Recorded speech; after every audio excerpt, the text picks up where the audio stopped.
Hello there, this is the last part of my Roti Trilogy. And I'm having a coffee while watching the morning goers working or go to school or whatsoever.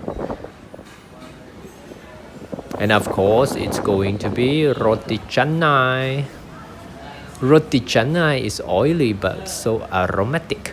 According to Wikipedia, it's actually so-called invented in Malaysia, not India.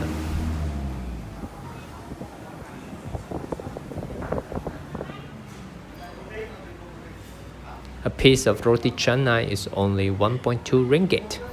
Well, compared to when I was young, it's slightly inflation by more than 100%, but still, it's a very cheap meal to have as breakfast.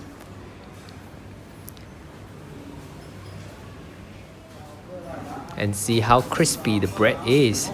With the hot curry and dal, it's definitely a win. You can have roti canai anytime.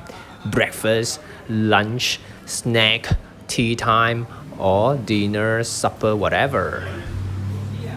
Well, I hope you enjoy.